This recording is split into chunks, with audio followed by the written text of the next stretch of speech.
welcome everybody to another episode of the Haunted Vermont podcast. My name is Paul Doski, and joining me are two members of the paranormal group, New England Paranormal Researchers, or ENPR for short. But joining me is Ryan and Tristen. So both of you, welcome aboard to the Haunted Vermont family bandwagon, I will say.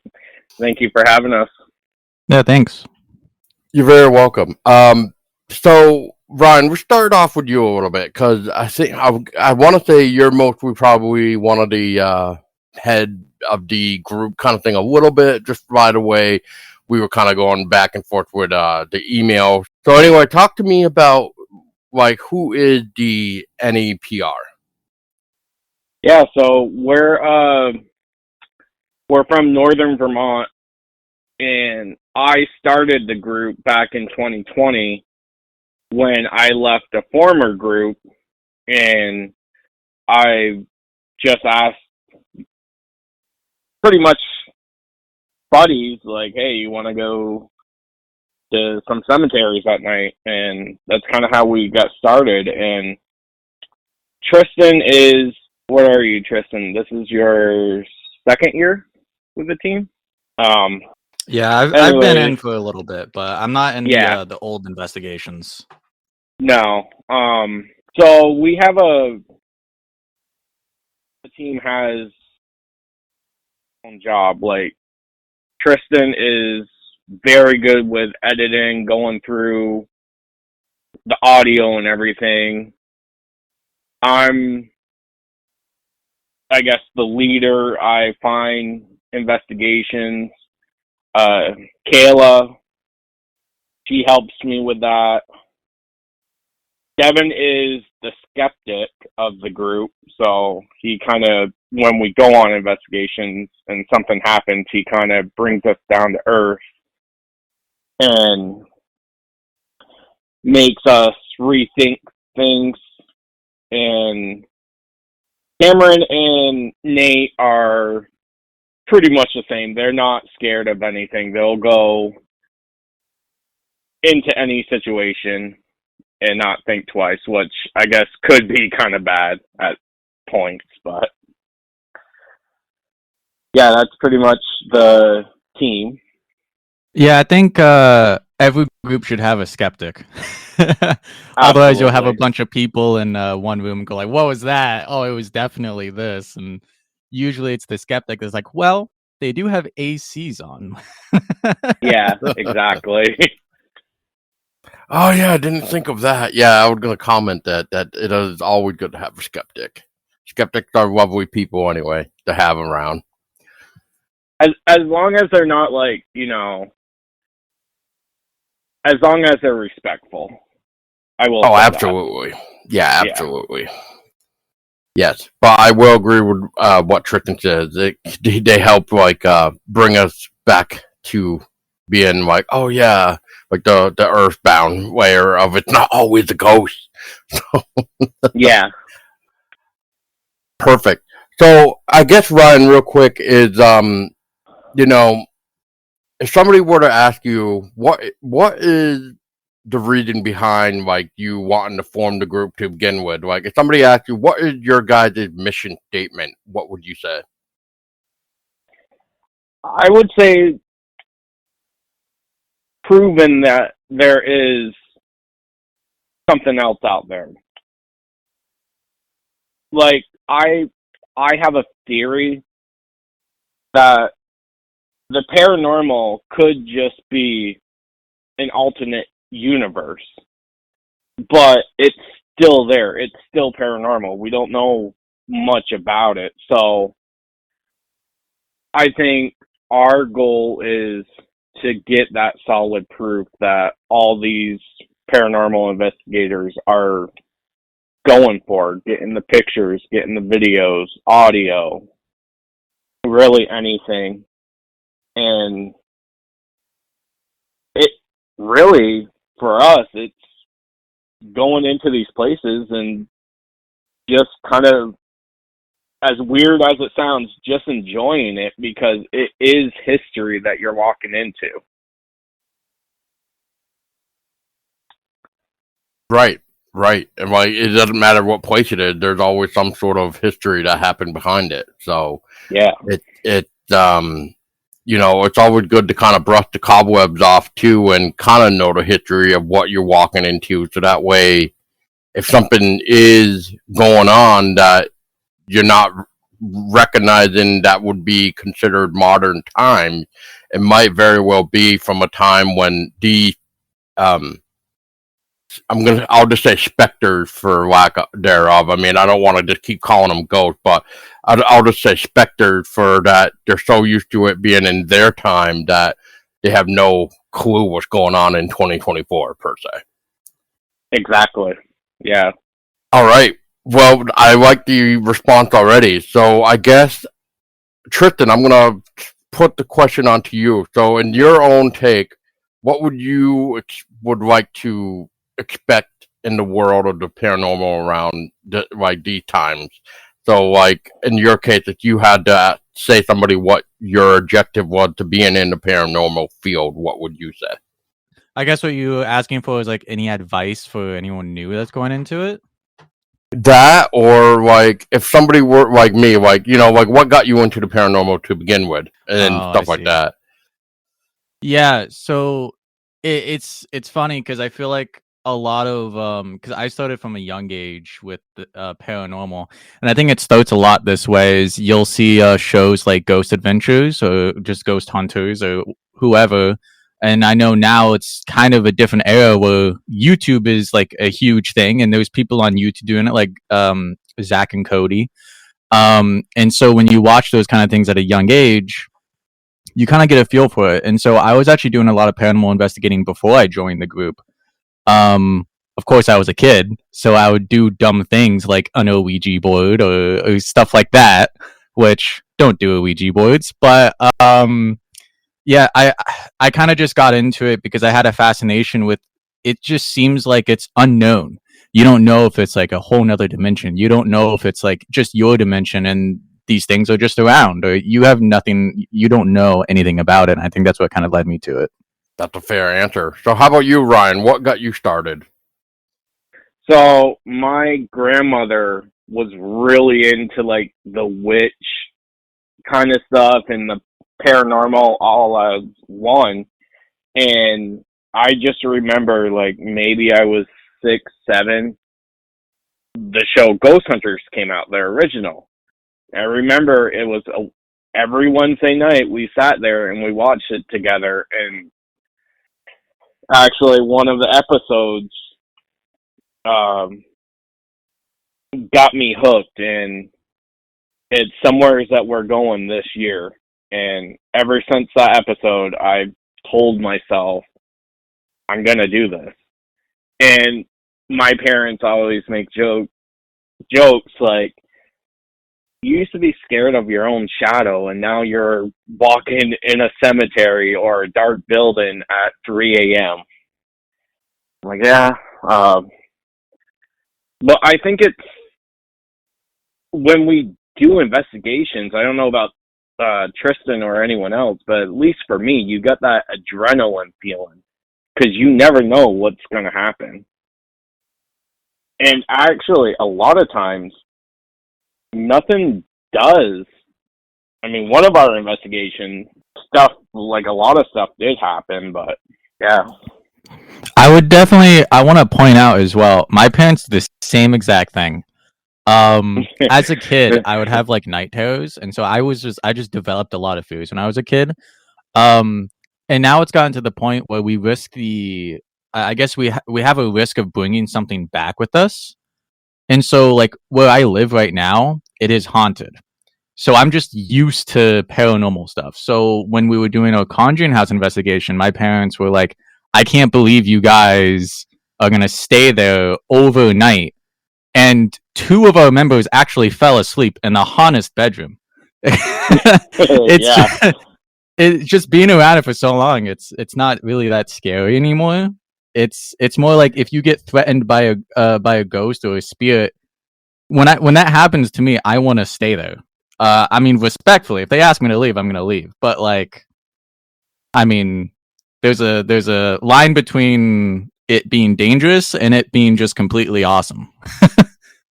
Yeah, definitely. I mean, there was an incident on our investigation that I think all of us got brought down to earth and were like, whoa, this is actually real. This actually can happen. And it happened to Cameron. And we were all worried, and we asked him if he wanted to leave, and he said no, he wanted to keep going. So there is definitely, for new people that want to get into the paranormal, there is the danger side of it that you got to be mindful of. Indeed. And I will definitely agree with Tristen when he said don't mess with Ouija boards. So, yes. Yeah. Yes. Because I've had one experience myself, and then another time with some friends, and yeah, what to say, I wasn't part of that, but I was the one standing in the doorway watching as it all went on, and as soon as the skeptic let go of the board with his hand, or the eye with his hands, I was just like, well, here we go. Already messed up. Yep. So, yeah, that was a interesting night, and it makes me wonder if that guy still is a skeptic from that. So, anyway, so moving forward a little bit. So, you guys, you said have been around for 2020. What a year, I guess, to form a paranormal group during the COVID pandemic of the shutdown, depending on if you want to call it that, or maybe it was further on in 2020 when things sort of I guess calm down, I'll say. Anyway, so we start off then with St. Michael's College, because before we started, I was talking to you guys about the audio and stuff like that a little bit too, and then I think you might have gotten here on the recording. But anyway, we'll start with that one just a little bit, just because I was having so much of a hard time understanding what was going on, except for maybe one thing, I should be honest.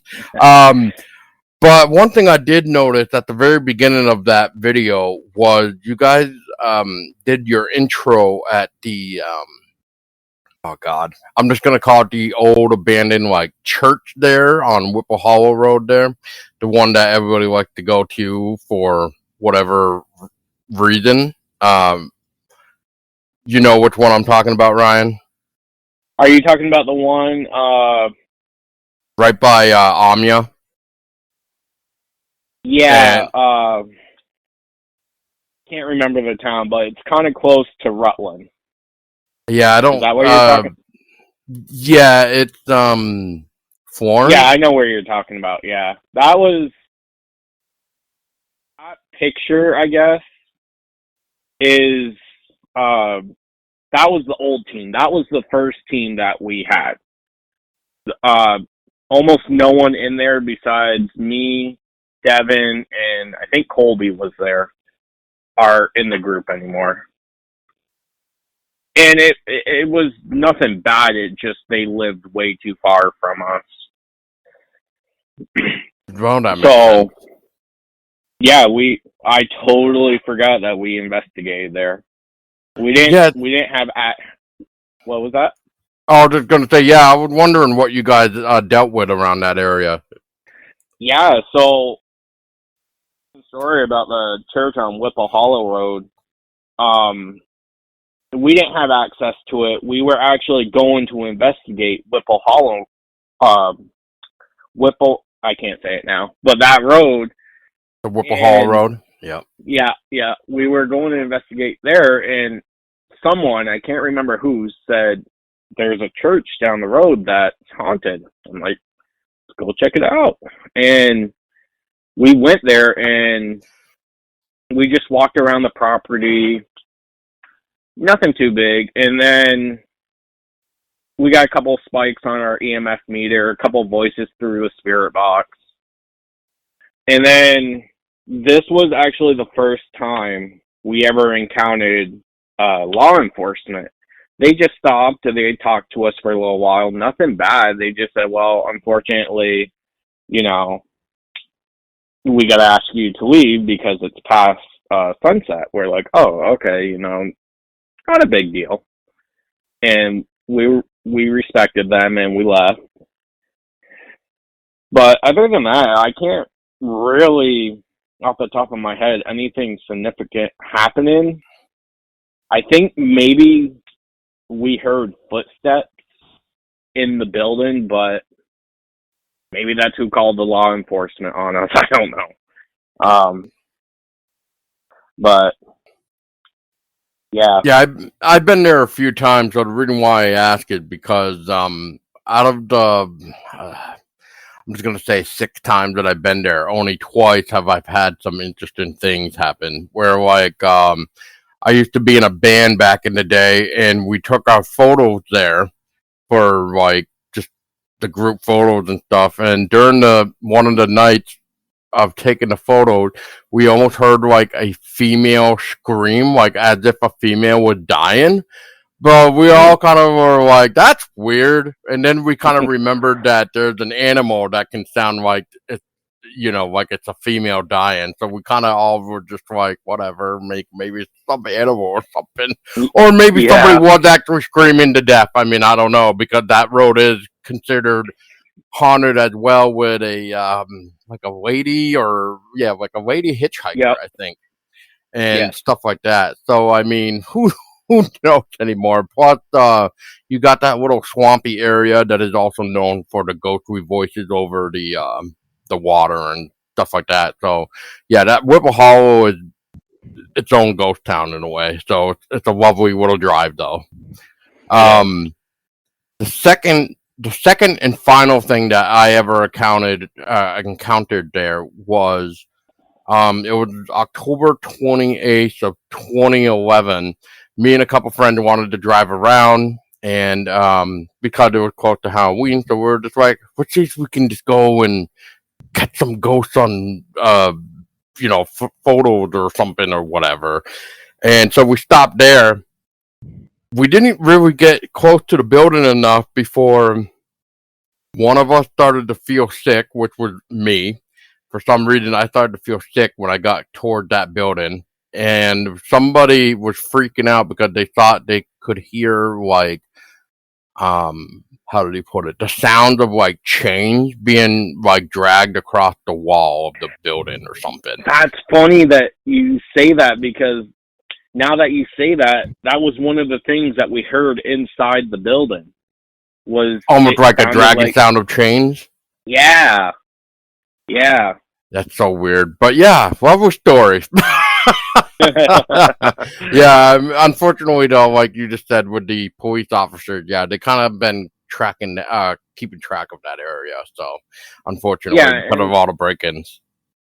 And again, if you're new to the paranormal or you want to start investigating, just respect law enforcement. I mean, they're not trying to ruin your night, but we also got to follow the laws. And obviously, we didn't know at the time that we couldn't be there on the property past sunset because there's no signs. So I don't even think there still is. Not that No, I don't think there is either. So, I mean, I guess my advice would be just don't give them a hard time. Right. So, I think the only time I've actually had an encounter with that, and it's not even the same thing, because we were at Highbridge, which is in Milton. It used to be like a suicide spot, but it's also a fishing spot. And so we were doing our investigation, and it was nighttime, and I remember the fishing warden or whatever his name is came out and like thought that we were illegally like fishing when we weren't supposed to be. But yeah, no, you definitely gotta respect the restrictions on some places. Oh yes, because otherwise we're gonna end up like Emily's Bridge all over again. So yeah, exactly. Don't get me started on that. But all it takes is a couple knuckleheads to ruin it for everybody else, is what I say. But anyway, so yeah, So originally we were going to talk about St. Michael's College before I noticed the intro to that. So I had to ask about that. So anyway, yes, Ryan. So please take over now and talk to us about St. Michael's College, which I believe is the same college where supposedly there's like a carved pentagram on one of the classroom floors. Unless I'm getting it confused with another college. Yeah. So I don't know if anyone knows where the old church and old theater is, but it's in the fort of St. Michael's College. And if you go through the fort, I mean, those buildings are old. They're really old. And because it used to be a army base. So I actually got permission for us to investigate there because I metal detect too. And me and my buddy got permission to metal detect the properties. And the owner started talking about paranormal stuff. I'm like, well, I'm a paranormal investigator. Is there any chance that we can investigate? He's like, yeah. So we got to investigate, and I remember just sitting there and having almost like this energy go through me. But it wasn't like a bad energy. It was kind of almost excited. Like, because I don't think anyone's really been in there to do anything besides move furniture around or stuff like that. I think they just wanted to be heard again, and it was definitely a cool night to be there. Unfortunately, our night got cut short because we smelled what I can only describe as propane, and we started to get really dizzy. So we had to call security about that, and they told us that the best thing to do was just to leave.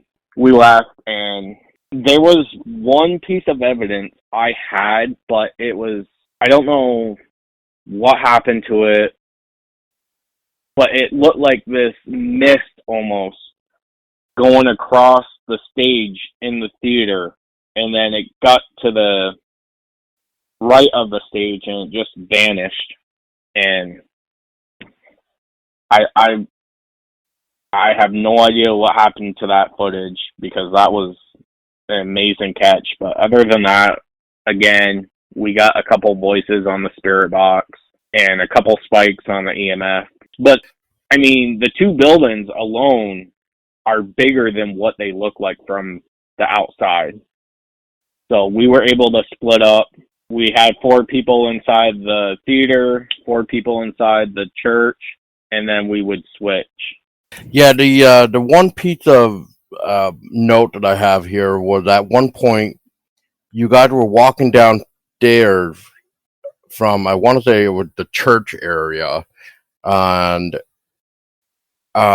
somebody were talking about how as they were walking downstairs, they heard something behind them, and then that's when they stopped and listened for a second before they both turned around. So I think one of them might have been you. Yeah, so back then I was the one filming. And I believe that was my buddy Rick because he's the one that I metal detect with, so he had a fascination with the two buildings. And I believe that was the theater because upstairs were 2 bedrooms. And the story goes that there was a fire there, and there was a young nun, and she saved everyone that was in there, but she unfortunately passed away. So we were trying to make contact with her, and we have in the past before we actually got access into the buildings. We used to go there at night and just sit outside since we had permission to be on the property with the spirit box, and we talked to her and all that. But that night, really, we didn't communicate with her at all. It was mostly men that came through the spirit box. Like men as in like they work there kind of thing? Like, I don't know, like maybe volunteer janitors, some sort of, man, I can't even think of the word right now. Like, you know, like some sort of like teachers or something? Yeah, I can't be 100% sure. I guess what I was saying is that men voices, like, you can definitely tell it was more male than female voices coming through the spirit box. So, right. I don't really know. My guess would be definitely who worked there or someone that lived there, like the military. But yeah, other than that, I don't really know. I don't want to say it was kind of a letdown, because it wasn't. It was definitely an awesome experience to be able to investigate. It just, that particular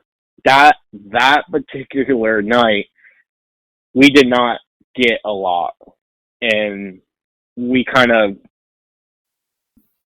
kind of got more excited than what I should, I guess I could say. And that's one thing I'm learning still is don't get too excited. Don't expect, all this stuff is going to happen, because then nothing will. Yeah, then you're going to be, then you'll just be walking away with disappointment, unfortunately, because you wanted something to happen. Yeah, I get it. Yeah. Yeah. So. Well, okay. I mean, we can do a little bit of some rundown then, so that way Tristen doesn't get bored just staring at us on mute all the time. So anyway, I wanted to point out something real quick. So when you guys were talking about St. Michael's College, Ryan said that he was metal detecting. I thought he was talking about another investigation, and I didn't know that this was even possible. But this man has been able to pull off going off metal detecting and getting a business inquiry out of it twice. I thought he only has done it once. That's right, yeah. Twice. So what was the other place then for metal detecting? Well, it was a recent investigation in the morgue. He was metal detecting, and there was an old property, and he wanted to go on the old property because there's probably some very cool valuables there. So he was speaking with the owner. Same thing. They happened to start talking about paranormal. Ryan, being him, completely nice and fun to talk to, he got us an investigation out of it. So yeah, no, that's crazy. I don't know how you're able to do that, but congrats. Perfect. That's always the best times, I swear. So I guess walk through me a little bit then, Brian, is so the next one, which is I'm just gonna go by my notes now, so I don't know which timeline would which. But at one point, you guys did the Halloween special at the Wilson Castle. You sent me a video for the Halloween special Part 3, and at one point, you guys had the camera facing the main entrance, like right by the where you walk in. The stairs are there, and the fireplace is like right behind and stuff like that, just to try to give people an idea where we're talking here. Basically, like the main entrance, and you're pointing over by like the room that's right by the stairs there, where I don't know if they still do it, but last time I went to Wilson Castle, they had you sit down in this room to watch like a little video before you like went off and did the tour and stuff like that, which was interesting little video, not gonna lie. And anyway, so I don't know if I missed anything with this, but it almost sounded to me when I was watching and listening that something knocked over possibly, and there was almost like there was a sound of almost like a wind sound, where that's really interesting, as clearly nobody opened up a door. Where the camera was set up, there should not be any open windows or anything like that. So it was really interesting to almost hear like a almost like a wind effect. I'm just gonna say, because it was like a like, and then that was it, like almost like the sound of the wind. And then right at the end of the video, so I'm watching the video. As soon as you made that noise, I think it was like 40 seconds in. I don't know if you picked up my reaction to it, but that kind of scared me because I had it blasting in my headphones. That's hilarious. Yeah, that's crazy. That's hilarious. No, I could not hear it. So, but at the end of the video, the one image that caught me was around the 6 minutes and 20-second mark. It looked like it was a fog or mist. It was behind the door on the left-hand side of it. So I guess, talk to me about your Halloween special, and then when you get to that particular part that you want. So did it sound like something did knock over in the wind, or am I also just missing something else? No, you definitely heard what sounded like wind and something knocked over. And I just want to point out, back then, like I said, I was doing all the editing, and I didn't have the techniques like Tristen does to be able to point out those little things. So I just kind of left it and let the viewers decide if there's something there. So I'm listening to it back. Before, you can hear you guys talking very, very faintly, but the noise that you guys are talking about is way louder than your guys' like conversation. So it's almost like it happened closer to the camera than where you guys were at. Yeah, like something following us. Because I think if I know, we did set up a camera facing the entrance. Behind the camera was the room that we set up base in, but it was down a hallway, the back room. Not the not the one with the very old the kitchen. Record player. The kitchen. I get, you know exactly where I'm talking about. So, I mean, that's kind of down the hallway. So, I guess something knocking over, that could have been us. But the wind, I can't explain that. And actually, our paranormal experience started way before the investigation started. We got to Wilson Castle. Of course, Tristen now can vouch for me. I like to get to places early, sometimes too early. And this was our first big investigation that we'd done. And we thought the castle was locked because 3 idiot people, I'm going to call us idiots, were trying to pull it. Oh, it's a push door. So finally got inside, and they still have it, but they have a desk right to the left when you walk inside, and they have a little bell, and they say ring for, I can't remember exactly what it said. It just said ring. And we're standing there, ring the bell, and we heard what sounded like a little girl and a mother, or at least a little kid and a mother upstairs. We're like, oh, they're still on a day tour. We'll just wait here. Well, then, I think it was Devin rang the bell again, and I can't remember his name, the owner. Denise? Andy? Not Denise. Andy. Andy came out from the back room. He's like, hey guys, sorry we kept you waiting. And I just remember looking at him and was like, "Who's upstairs?" Like, no one. It's just me and Denise in the whole place. I'm like, someone was upstairs walking around and talking. And he kind of just looked at me with a smile and like, yeah, welcome to the Wilson Castle. Yep, typical Andy response. Yeah. That's funny.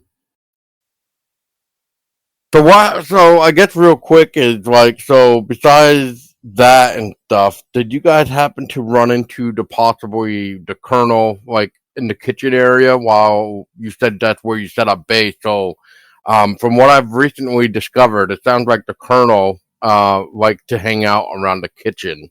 So did you not have anything happen around the kitchen area? I've never heard that story. But it's funny because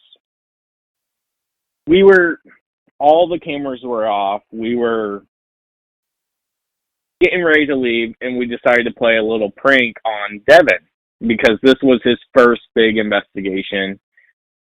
And we just decided, because in the kitchen, there's two doors, one at the hallway and one that leads right into the dining room. So I think it was Colby went around to the other side to knock on the door, and when Devin opened it, no one was there because Colby took off the other way. Well, we came back, we told him it was a joke, and then all of a sudden we heard knocking again. And we kind of just froze there, and Devin was like, come on, you guys, the joke's over. We're like, that wasn't us. We're all sitting right here. And I remember we had one of those big yellow flashlights. And again, right before we were about to leave, it kept flickering on and off by itself. So I guess that was really our only experiences in the kitchen area.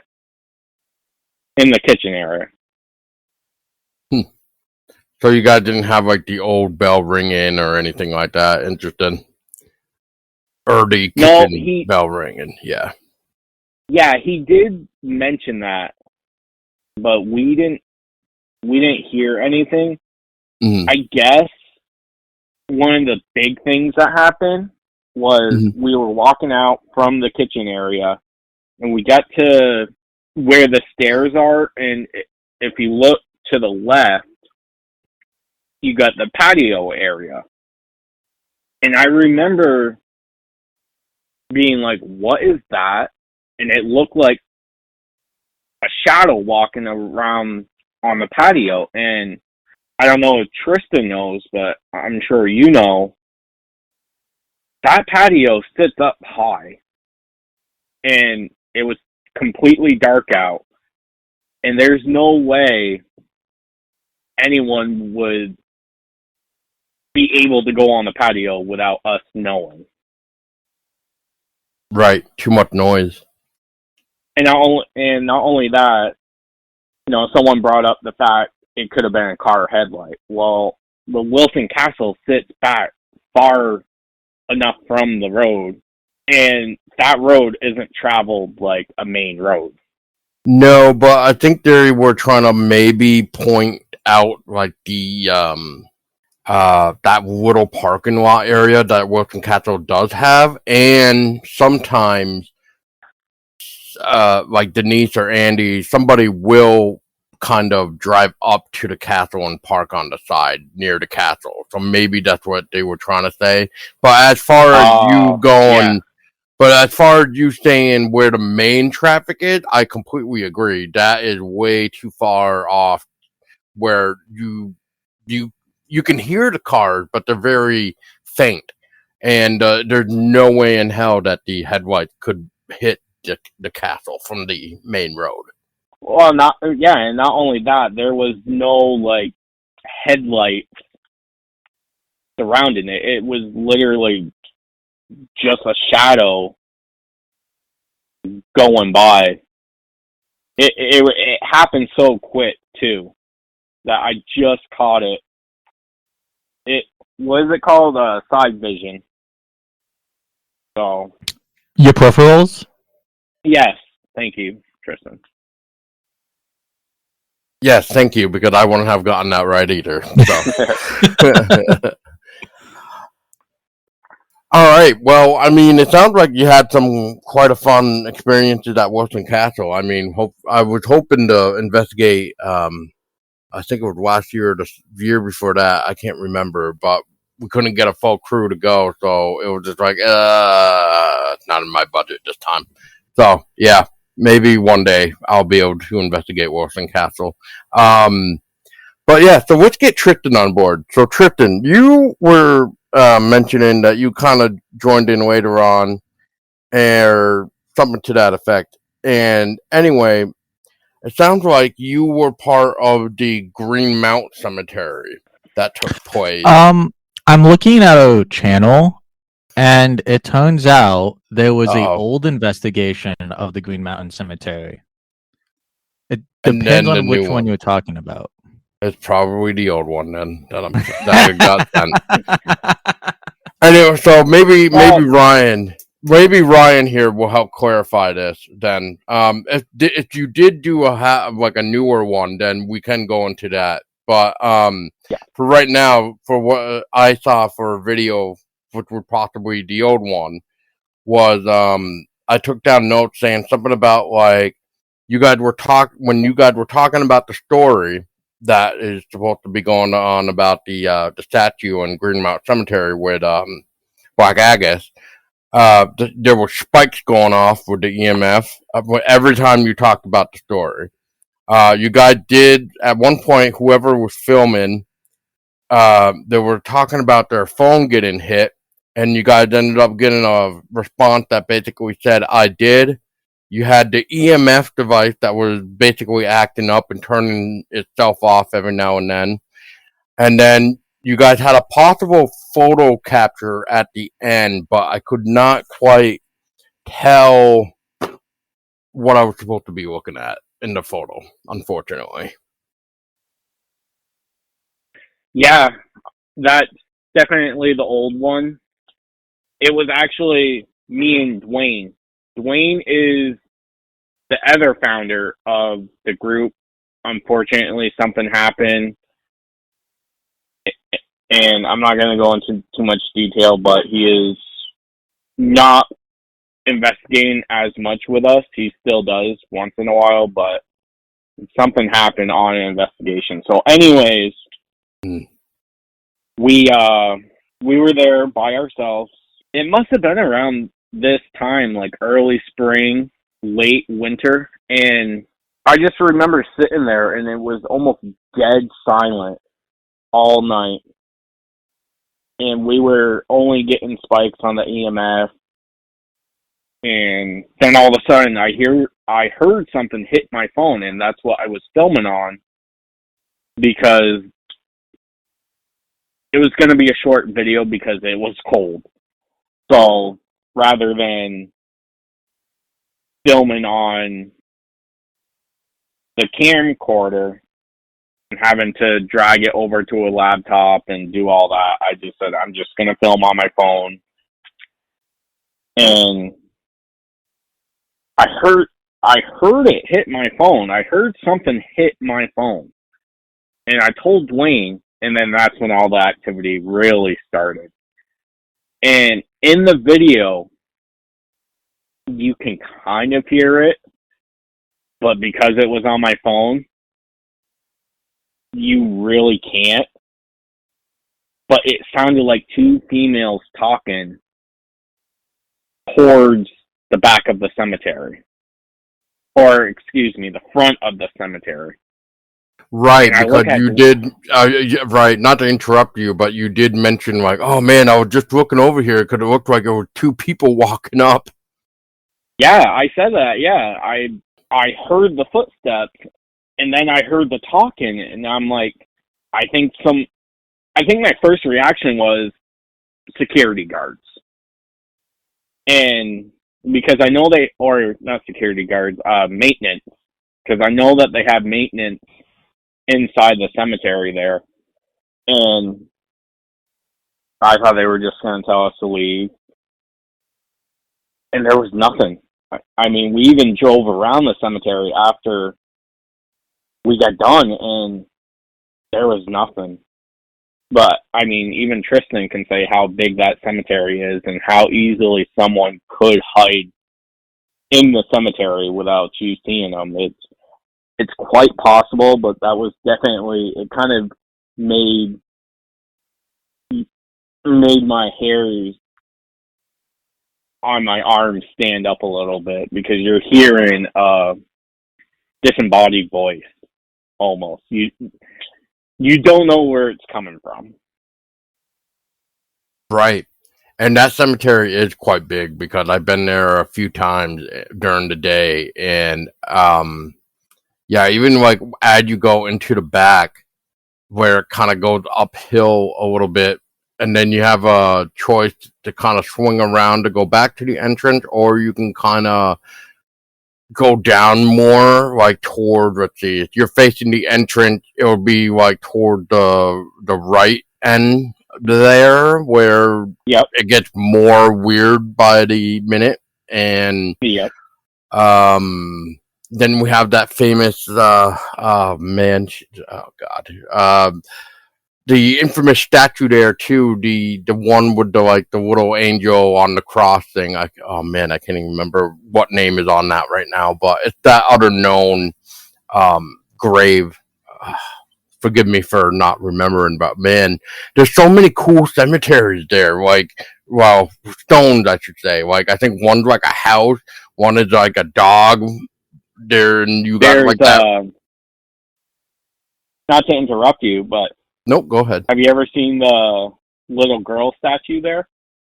I'm wondering if this is the same one that I'm trying to think of. Yeah. I believe you're talking about the same little girl. It's the little girl like this. Yes. Yeah. The one that likes to have coins on them.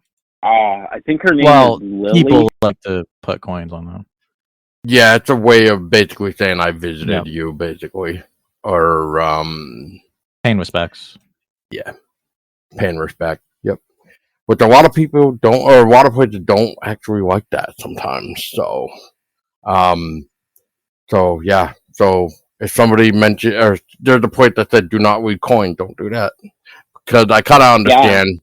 But yeah, whatever her name is, yeah, the one that like is kind of like has her hand on, or her head on her hand, kind of like she's kind of like listening, like looking at you, like listening, like like this story's still going on.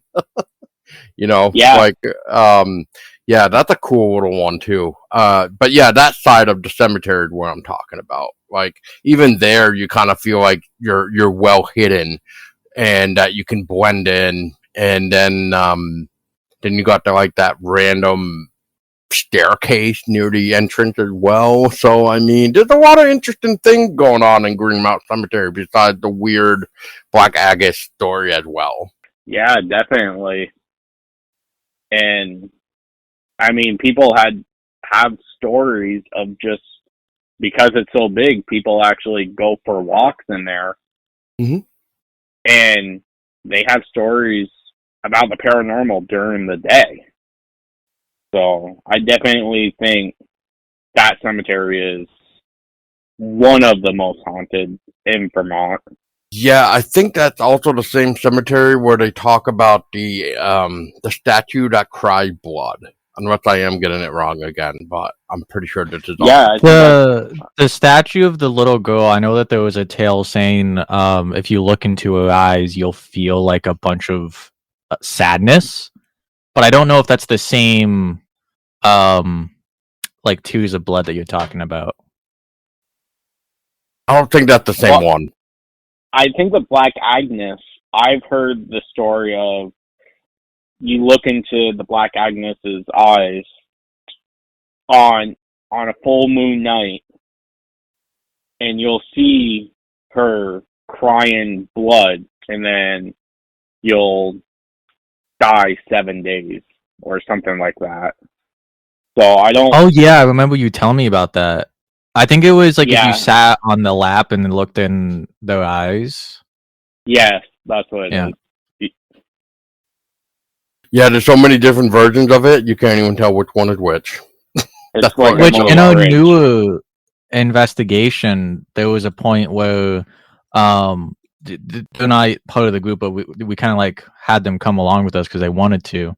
One of our friends sat on the statue, and we wanted to be respectful, so we obviously when you do something that you might make a spirit angry, you want to always ask. But they sat on the statue, and we asked, if you would like us to get off the statue, make the EMF go to orange, and it went to orange immediately. And I think that was the last time we sat on the statue. But I think because of the legend, a lot of people sit on it, and I don't think it likes it very much. Not anymore, because they probably are getting really sick and tired of it, which I don't blame them one bit. I don't either. You're basically sitting on a grave, so it is like disrespectful. So very much so. Yes. Yeah, I mean, I think that's all it is a legend. I mean, I don't personally, I don't believe it would happen. I do think now, because so many people have done it, the spirit is going to get mad and cause things in your life to happen, but I don't. Or maybe, I mean, we've talked about it a little bit, the Ouija boards, someone could have conjured something there and something like that. Well, I know there was definitely a Ouija board that conjured up something at Emily's Bridge, according to the tale that I also heard. But that's another story. But yeah, it's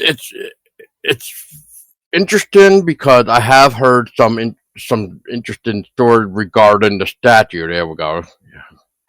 Let me cool my head off now. So anyway, what I'm trying to say is, I can think of at least two right now of what I've heard about that statue from way back in the day. And as far as I'm concerned, this is just stories, but it's part of the legend, which is two people did in fact sit on the lap of Black Agus, and one of them drowned within a week later, and one of them did in fact get into a horrible car accident. So I don't know if that from sitting on the lap, or if that was just coincidence. I mean, I don't know, but either way, it sounds like by the time this has happened with the two people, it was within the same week of when they sat on the lap. So that's probably why they say that if you sit on the lap, you die. Basically, you have 7 days, is what I would say. But so Tristen, let's get you to talk a little bit. So you were talking about how from the notes I have is from the old investigation. So talk to me about I guess I'll say the updated investigation. So what happened with you guys, or was that literally more of what has happened? So the one that we did was in the daytime,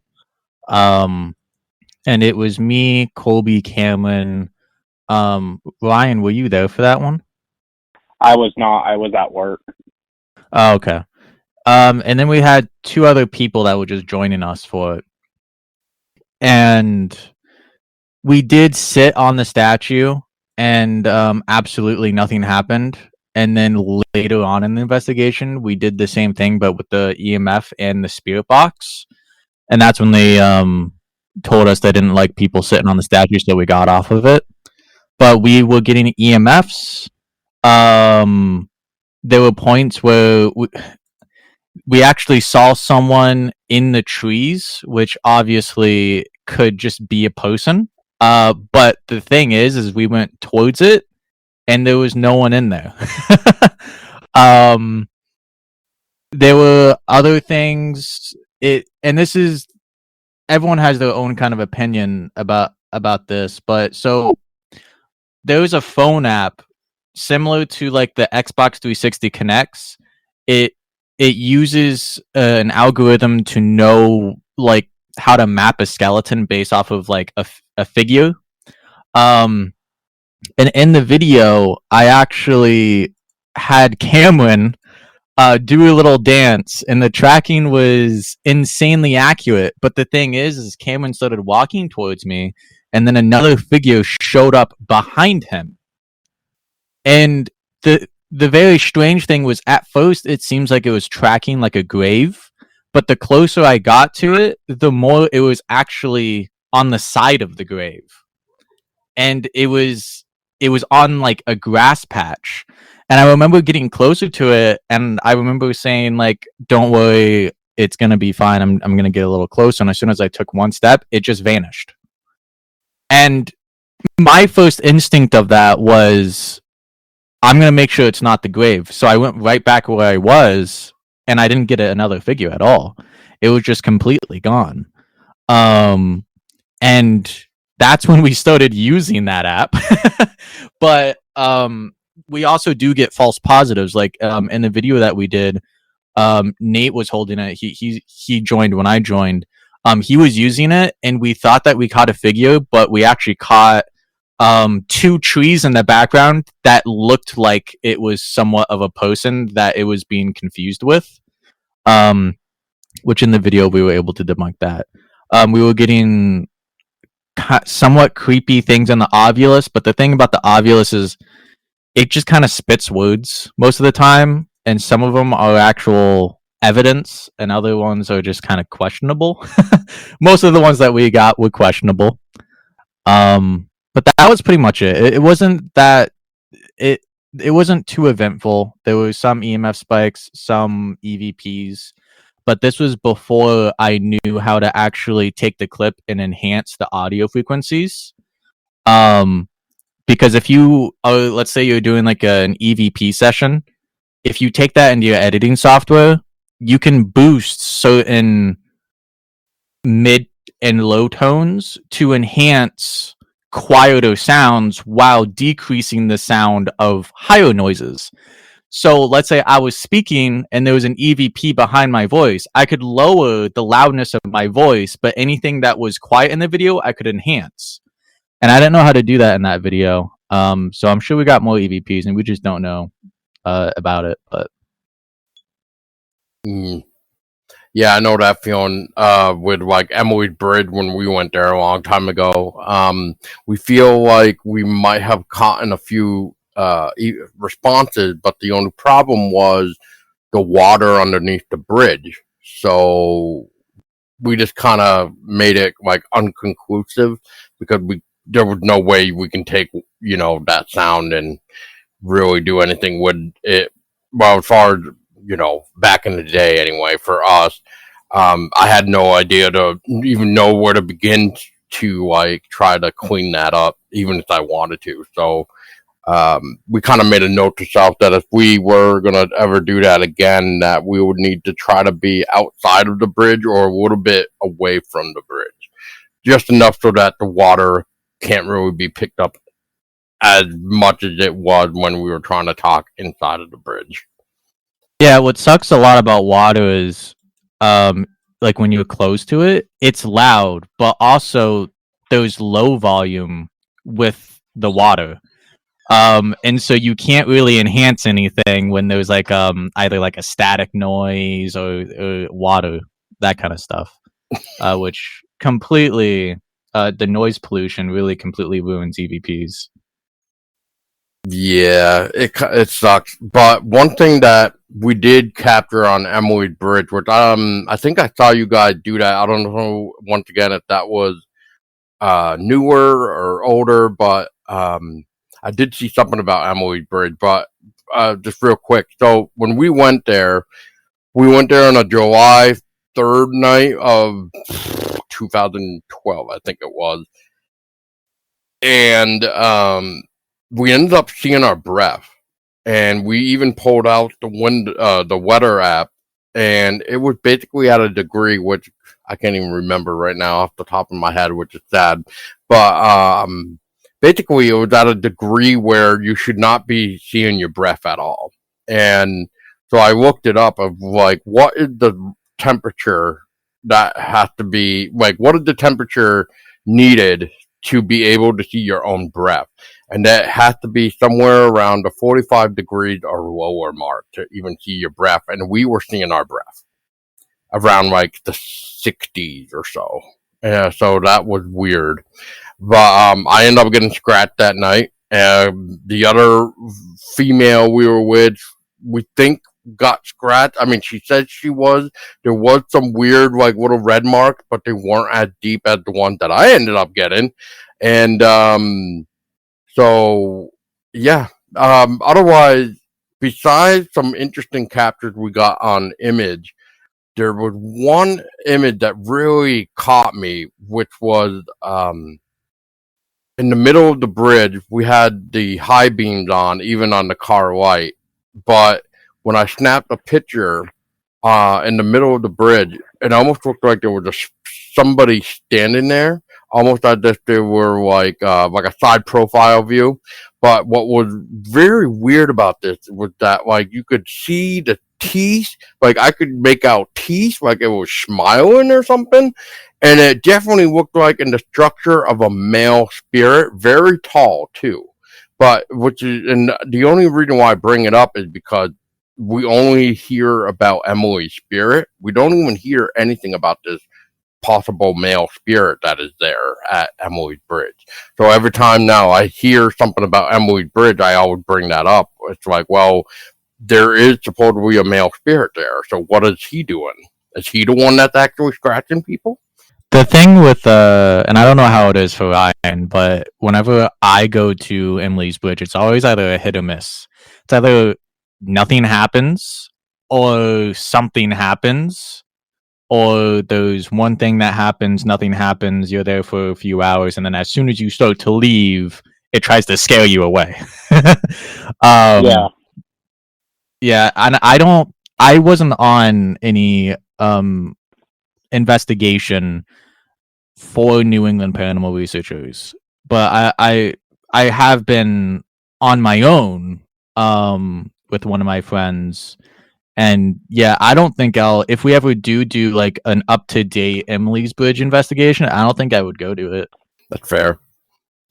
Yeah, I mean, I've gone between New England Paranormal Researchers and the other team I was a part of. I've gone countless times, and at this point, I don't know if we would go back. Not because we're scared or anything, but it's like, what point do we have left to prove there? I mean, we pretty much proven that the bridge is haunted by something. And if you keep going there, at least what I think is there, if you keep going there, something bad is going to happen. And there's no point of risking someone's life for that. So, and I mean, and honestly, if you keep going to the same places over and over again, it kind of gets boring, especially if you're trying to make a video. So, well, there's a lot of different legends of the Emily's Bridge. And what's really funny is that I didn't tell you, Ryan, but our next podcast episode that we're doing is about Emily's Bridge. So I have a document already made with the legends and stuff. And yeah, there's a lot of different legends here. Like the most popular one, obviously, was the lady who was going to run away with her partner, and the guy never showed up, and things happened, and she took her own life and stuff. But it usually always ends in the same way. And something that I've kind of gathered from it, and me and Cameron agree with each other about it, is I don't even think whatever there is human.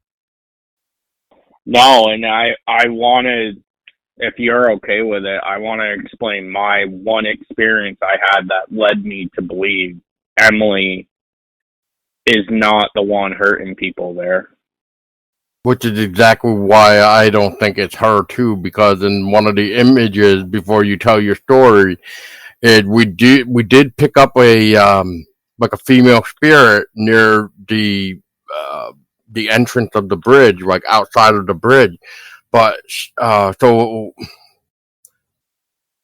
if you're looking at the bridge, if you go across from the bridge from the main road, I'll say, so you're like on that the other side where there's like a little small parking space or whatever. Yep. She was just in the picture. She was standing on the right hand side, and what was interesting about this was that it almost looked like she was pointing behind us, which is the way we just came from, basically trying to tell us that you need to go back. So, and then I captured that picture of what looks like a man or something, or at least that's what it wants to show itself as or manifest as, like a man. But yeah, that's why I'm wondering if it's not her, if it's whoever this guy is. Well, isn't it? I don't know if this is. I know it's definitely true for the Goatman's Bridge, but I think they also do it a lot at Emily's Bridge. Don't people go there for like seances and stuff? That is one of the one of the stories. Yes. Well, yeah, I wonder if that's like like there's just multiple spirits now that are actually doing this, and everyone just thinks it's Emily. Yeah, that's what I'm been wondering, because one of the stories that I remember hearing about a few years ago was about how this particular lady went there with a Ouija board with some friends and did like a thing there, but they never closed it. So that could very well be why. It's basically out of, like a portal now, I guess, where there is more than one spirit there. As far as I know, there's two, but there could be more for all I really know. I mean, I don't know. I haven't been there in almost 12 years. I've been there during the daytime, but that's about it. Yeah. So my story is with actually another team before I started New England Paranormal Researchers. And it was in between the first team I was with and this team. And we went there. We didn't even release the video. I mean, the team didn't last. But it was me, Colby, Cameron, and a couple other people we used to work with. And I remember standing on the bridge. Nothing was happening. And then all of a sudden, Colby said he heard growling from underneath the bridge, because he was all the way on the other side of the bridge, kind of near like the main road. You know how you can look down? And he said he thought he heard growling, and I remember holding the SLS camera and pointing it at Cameron, and there was a dark shadow thing right next to him, and Cameron was saying how he was cold. And this is the middle of summer. And I remember just looking up, and I was like, I know you're not Emily. Who are you? And then all of a sudden, 5 out of 6 of us heard kind of like, you know how a witch in a movie laughs? That's the best way I can describe it. And then the bridge, not violently, but we could feel it kind of like swaying back and forth. And so what I came to the conclusion after that experience is Emily is a spirit. And what I also learned is that the Dutton farm was near there. So I think her last name, I think, is Emily Dutton. And I think she passed away on the farm. And she's there to protect people from getting harmed by this evil spirit or whatever is there. That's what I think Emily is there. So people might encounter Emily, like photographs and hearing female voices, but I don't really believe the story of Emily taking her own life. I guess really the only one I might kind of lean towards of being true is her husband or her boyfriend killed her under the bridge because she was pregnant. Well, that's fair, I think. Yeah, yeah, I mean, I just have the story about getting scratched there. My demeanor changed near the end of the night before we left. Like, at the end, it was almost like I felt aggressive toward Emily, which was weird. Because, like, as we were even driving away, I kind of, like, bleeped something out. And I was like, wow, this is not me. Like, this is not me. So, I think I brought on whatever that male spirit was, but I was really there just to kind of see what I could do or capture per se. But I think what happened was my demeanor ended up changing because when it kind of started to make my other friend's leg burn, that's when I was like, you know what? No. This is not how it works. It's this. Like the story said, it attacks men, not females. So that's when I made myself the target, basically. But yeah. But afterward, it felt like my whole demeanor changed. Like I was just so angry by the time I was leaving, and it was just so weird. I've been back there, and I'm fine. But like, I don't know, just something about that night. Maybe it was because it was a full moon night. That man was there manifesting. And stuff like that. Like there was a picture my friend caught of me, and right behind me there was a weird mist, and I wonder if that was the picture right before it like scratched the hell out of my back, because it looked like picture like, you know, somebody trying to grab your back with nails or something, or like, you know, just your fingernails, and just kind of rip down on the back and leaving marks like that.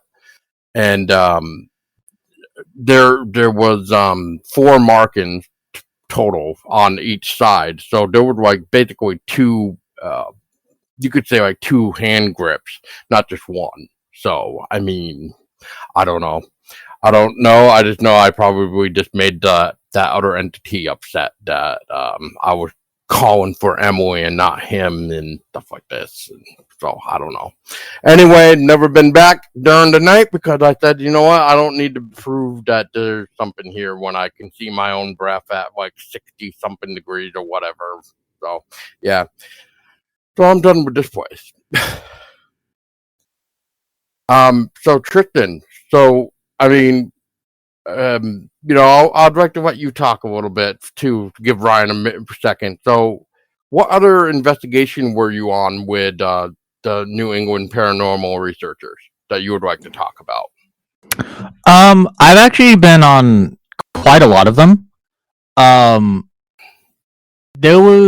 We've done 2 investigations of our actual house. The second one hasn't been released yet. I was on the new the Green Mountain Cemetery. I was at Highbridge. Highbridge is one of the most scariest places I think I've been. Scarier than the Conjuring House.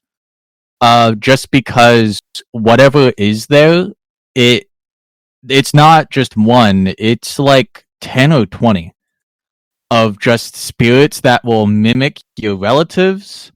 You'll hear very scary things like "look at all of them," "you stay," or whenever we brought Colby to the into that investigation, we would constantly hear his name from in the distance being whispered. It's very creepy things that go on there, but I think my favorite investigation thus far, probably it's gotta still probably be the Conjuring House, but I'm kind of leaning against the morgue. I think I might like the morgue investigation more than the Conjuring House. And you said that's one of the newer ones, which I think I did happen to see that it was released a few days ago or something like that. Yeah, that one had our. I haven't seen all of our older videos, but basically that was the most craziest portal session that I've ever been a part of. It's like that was the first actual time that I think we actually got threatened by a ghost. There's them saying like you're done or he's coming, that kind of stuff. And of course, Cameron is kind of like a demon bait. He doesn't have an issue with antagonizing the ghost, and so he kind of antagonized it. And yeah, he was the one that was threatened. Yeah, that would definitely do it. You do not antagonize ghosts, but I mean,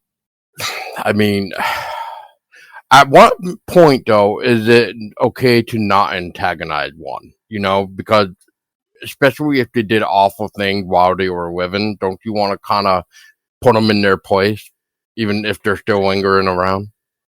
It depends on the mood. Like you can feel the mood of the room, especially if you're investigating. The style that we used to have as investigators before I joined the group, me and Ryan have actually already talked about this. They kind of had like a serious take on investigating, but what's actually really strange is recently we've been doing more comedy in our investigations, and it's almost like it's welcoming to the spirits because we actually get more evidence when we're making fun of the ghost and making fun of each other. And we did this a lot at the Conjuring House because at the Conjuring House we started off serious and we were getting a lot of stuff, but then there was like I gotta say probably like 4 or 5 straight hours of just nothing happening. And I remember I intentionally don't tell the ghosts that our phones and cameras can pick up EVPs. And I remember it being like 5 a.m. and we were still at the Conjuring House. And I said, by the way, all of our equipment, like phones and cameras, can pick up EVPs. And after I said that, the house was starting to come alive. And we started hearing like bangs. And there was a point where if you go on an investigation for a very long time, you'll get very tired and you're in like a haunted place. So your energy is being drained. And so there was a point at the Conjuring House, it was like, I gotta say, maybe like 6 a.m., 7 a.m. I was just full on messing with the ghost. I was like making noise and lure us somewhere and hurt us, do whatever you want to us. And then there was a point where we didn't hear anything, but one of us walked away and I was like, congratulations, you've only lured one person. You know, I was just starting to mess with the ghost. Oh man. Yeah, I think like we're not name calling the ghosts. We're just kind of like joking around with them. I mean, Cameron, once in a while, he does take it a little bit too far, and we gotta lure him back in. But we're just kind of like just sitting there joking around with them. And like Tristen said, it depends on the situation. I mean, obviously, if we go to like a mental hospital, we're not going to do that. We're going to be more serious. We're going to be more serious and just ask questions versus, you know, the Conjuring House kind of joking around with the spirits, because I guess it's not as bad. All I'm going to say is the Conjuring House versus the movie, real life, it's not that bad. I mean, you're not going to get possessed, I guess, the best way to put it. Well, that's Hollywood for you. They got to do anything to bring you in somehow for the horror aspect. I mean, I did don't get want me to wrong. actually. Sorry, what, Ryan? No, I was just about to say, don't get me wrong. I love the Conjuring movies, but I go wanted ahead. to elaborate more on what mood am I talking about when we're actually serious. And in the morgue investigation, we were kind of like joking around with each other. But when it got to the point where, because when we joke around, there are a lot of times you'll actually hear a laugh come from the spirit box. So that's when we know, okay, we're playing with the ghosts. They're comfortable with us. But there was a point where it turned in the morgue investigation where it started not being as nice to us. And you could tell by the end of the video, we started to get serious again because it was saying things like "you're done" and very creepy things.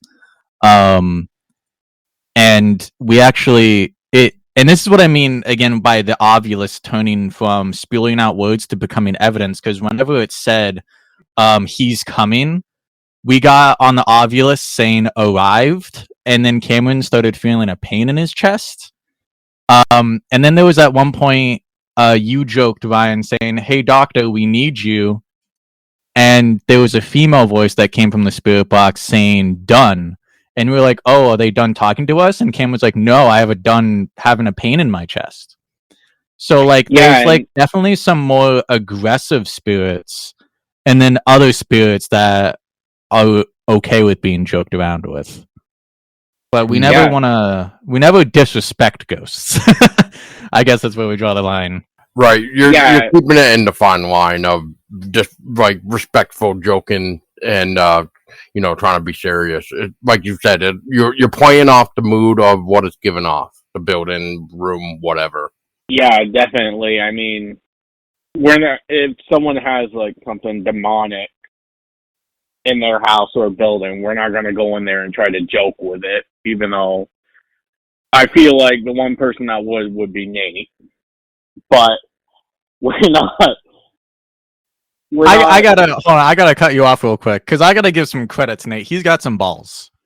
Like there was a moment where in the morgue investigation, when the ghost was saying things like "you're done" or "he's coming," there was a point where it turned into a demon voice and it said "regret," and Nate went right up to the spirit box and was like, "Huh? What'd you say?" And we're like, "Nate, you gotta stop." I'm like, "What are you doing? You're gonna get us killed." Yeah, but yeah. So it definitely, like Tristen said, it depends on the situation. So in like even in graveyards, if they want to joke around, or a lot of times spirits just want to be heard, and we're trying to give them a voice pretty much. So if it makes them more comfortable to be joking around, we're going to do that. Yeah, there might not even be used to that, to be honest. It's like, oh, this is different. Yeah, exactly. I mean, I think that's why at the Conjuring House or even the morgue investigation, they're like, well, wait a minute, what are we supposed to do? We're used to people coming in here being so serious and kind of demanding, and now these people are here joking around with us. What are we supposed to do? And then things started to happen for us because they wanted to communicate and kind of joke around with us.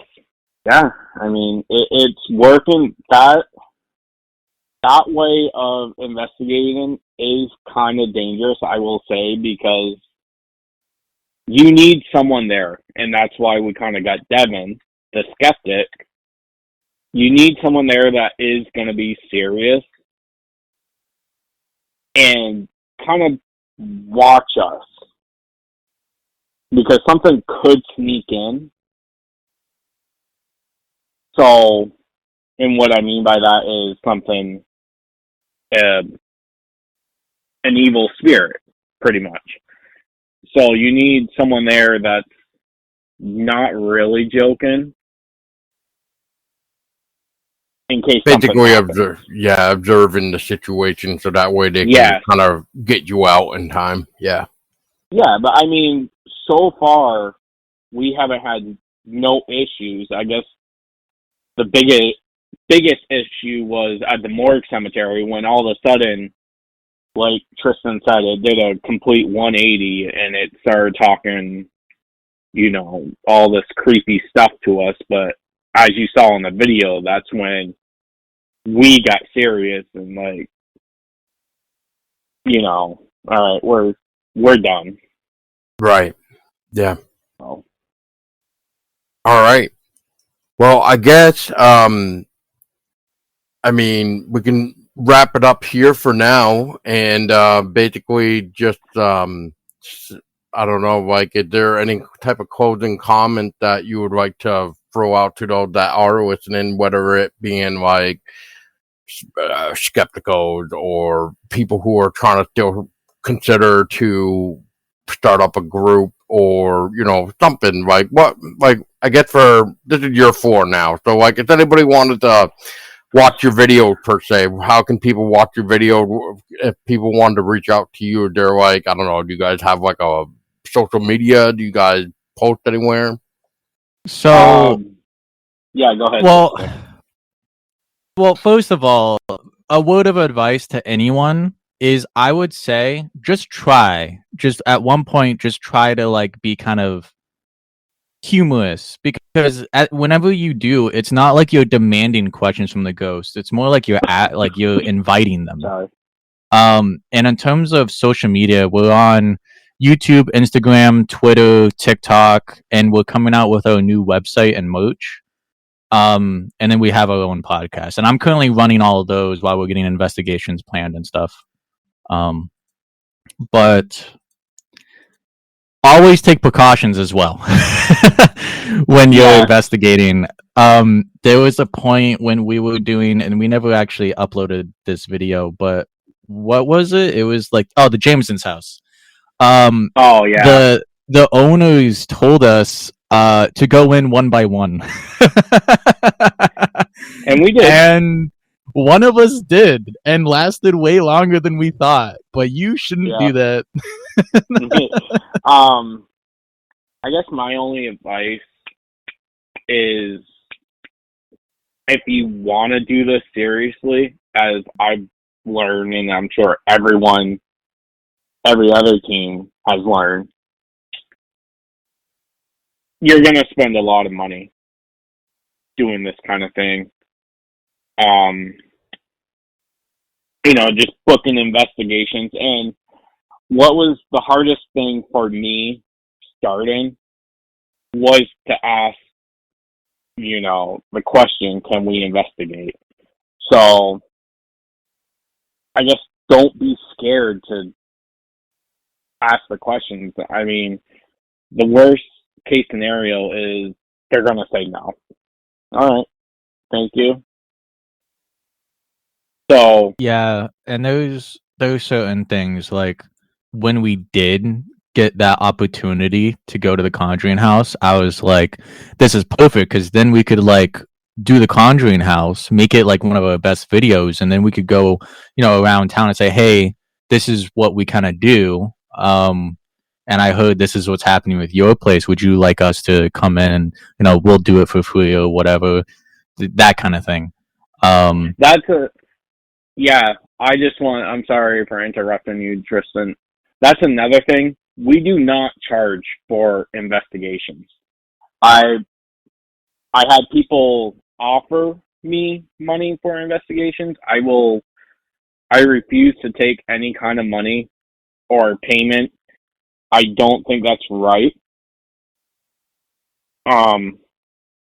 Just because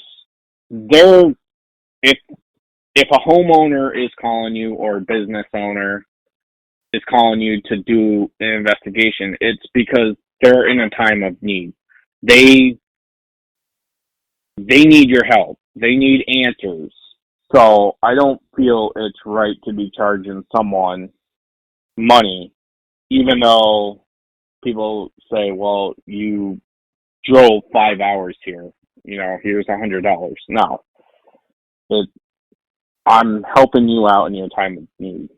Well, I know a lot of people would consider it like a donation per se, like I want to do it because you're donating your time or something like that. I know with investigators, it's not technically a job because we're obviously doing it on our own time, like you have basically mentioned, and but yeah, maybe that person does feel bad because you are taking 5 hours to drive there. So yeah, and nowadays with gas being whatever time frame you want to say this video is or podcast is, depending on the price range. I mean, it gets quite expensive quite quick. So but you can refuse it, and that is completely okay. Otherwise, if you want to take it like a donation, that's always good too. I mean, look at Wilson Castle; they take donations all the time. I mean, they charge for their investigations too, which a lot of places now do, unfortunately. And sometimes some are more pricier than others, depending on. Oh yeah, no, I know, yeah, yeah. So yeah. Well, you also have to take into account all the equipment. It's very expensive, and it's actually easier to just learn how to make a motion detector, and then I can buy this little speaker and put it inside here, and then just program it so it plays a noise whenever the motion detector goes off.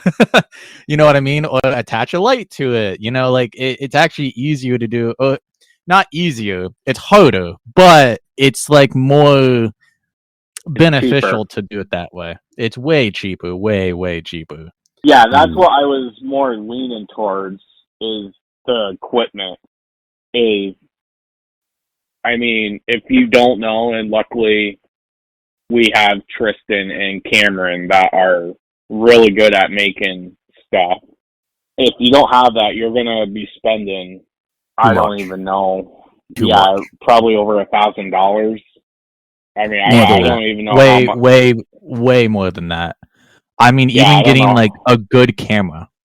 I was a little while ago, I did that whole thing where I showed you why night vision looks terrible. Why is it that darker spaces look terrible? It's just because the shades of color, there's just not a lot of shades of color, and it just looks very crappy, especially if you enhance the colors and stuff in editing. It's very crappy. And so whenever you get a good camera, those can be pretty pricey. No, definitely. So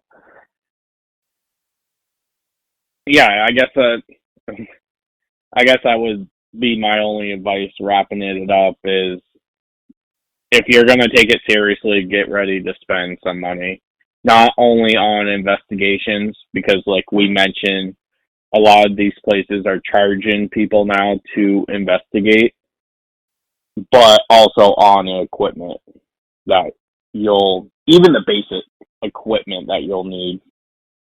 I mean, I think the EVP, the voice recorder that I got is $50, and it's not even one of the best ones. I mean, I forgot, but you also have to learn how to buy things, which sounds really weird, but they could be selling a camera with night vision for $300, and you could find that same camera on Amazon for $80. Yeah. But the only reason why it's so much is because it's on a website that's for ghost hunting. And so if people think that if they want to go ghost hunting, they'll just go to this website and buy a bunch of stuff. But you should do your research on some of the equipment, because you could find a lot of other cheaper things that actually look way better. Yeah. Yep. Shopping around like that is the best friend you'll ever get. So yeah. So I know, Tristen, you were talking about some of the platforms that you guys are on, but I did not hear a handle or something. Yeah. So we always just go by New England Paranormal Researchers. In any one of our videos in the description, you have everything that you need. But the only other thing that we go by is NEPR crew. Sometimes it's NEPR_crew. But for example, our YouTube is New England Paranormal Researchers. Our podcast is on all of your podcast sites, Spotify, Apple Podcasts, all that. It's called Legends. We have a free Patreon, which I didn't even talk about this. I'm surprised I didn't even talk about this. A lot of people say I go ghost hunting and nothing happens, but when I watch a video, they get everything.